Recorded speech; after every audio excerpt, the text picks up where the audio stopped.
France Info. France Info. Le chômage stagne toujours à des niveaux records et dans le même temps, cette petite étude produite par un cabinet de recrutement qui avait demandé à ses candidats de postuler à ses offres par l'intermédiaire du réseau social Viadeo. Résultat enregistré par cette société, Expectra, moins de 7% des candidats ont utilisé le réseau social pour postuler. Et pourtant, dans la recherche d'un emploi, bien se servir des réseaux sociaux professionnels, dont les principaux sont donc Viadeo et aussi LinkedIn, eh bien, ça peut faire la différence. Jacques Froissart, bonjour. Bonjour. Vous êtes justement un spécialiste du recrutement via les nouvelles technologies. Vous dirigez le cabinet Altaïd. L'un de vos chevaux de bataille, c'est justement de dire que les réseaux sociaux sont une véritable arme dans la recherche d'emploi. Est-ce que vous pouvez le prouver? Alors, il y a d'autres études qui montrent, par exemple, que sur la population de cadres, 22% des entreprises ont recruté grâce aux réseaux sociaux. C'est à peu près le même chiffre que l'utilisation des cabinets de recrutement. Qu'est-ce qu'on entend par là exactement? On recrutait via les réseaux sociaux. Elles Alors, ont publié des annonces sur des réseaux sociaux qui sont par exemple Viadeo, LinkedIn? Alors, recruter à travers les réseaux sociaux, c'est d'aller repérer des candidats en se servant des moteurs de recherche intégrés avec des mots-clés qui vont pouvoir me permettre de trouver des candidats par leurs compétences. Ça sous-entend que ce même candidat, il est bien renseigné son profil avec les mots-clés qui correspondent à ses compétences ou le métier qu'il vise. Quelles sont les erreurs les plus fréquemment commises par les candidats qui sont présents sur les réseaux sociaux, mais qui s'en servent plus ou moins bien? La première, c'est en dessous de son prénom-nom, c'est de mettre en recherche d'emploi. C'est pas un titre de poste. Qu'est-ce qu'on met?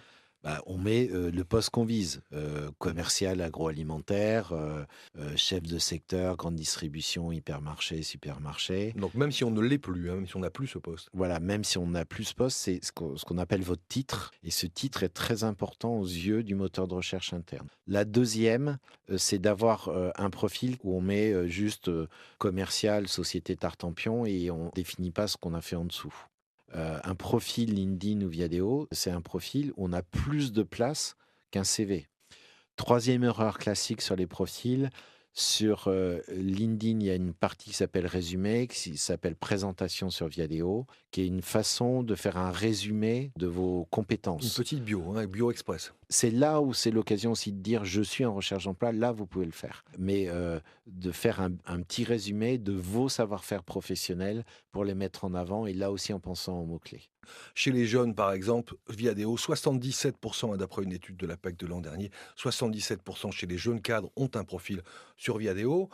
Ça suffit pas, c'est ce qu'il faut dire, c'est que ça suffit pas d'être simplement présent, de s'afficher en quelque sorte. Encore faut-il être actif. Et là, Jacques Froissart, comment être actif sur un réseau social? Alors on l'est en prenant tout simplement le temps de chercher son futur recruteur. Le même moteur de recherche qui est accessible aux recruteurs, il vous est accessible pour trouver des recruteurs.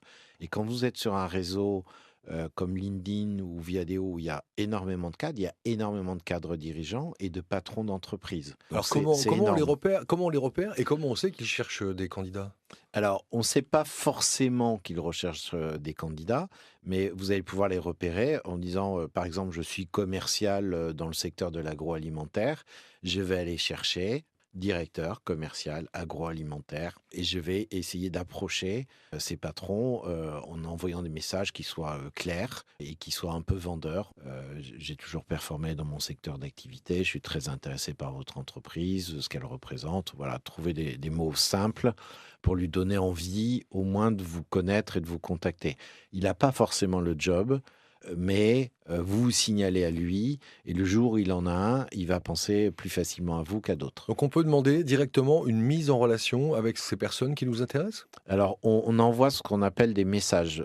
Demander la mise en relation, donc c'est demander à quelqu'un d'être en connexion avec C'est un peu vous. direct, hein, quand même, ça. Ça c'est un peu direct et pas toujours très apprécié. Ce qui est plus intelligent, c'est d'utiliser l'aspect message. Mais pour utiliser cet aspect message, il faut passer dans les versions payantes. Des versions payantes qui donc, selon vous, hein, on l'a compris, valent le coup pour dynamiser sa recherche d'emploi. Merci Jacques Froissart, spécialiste du recrutement grâce aux nouvelles technologies, dirigeant du cabinet Altaïd. France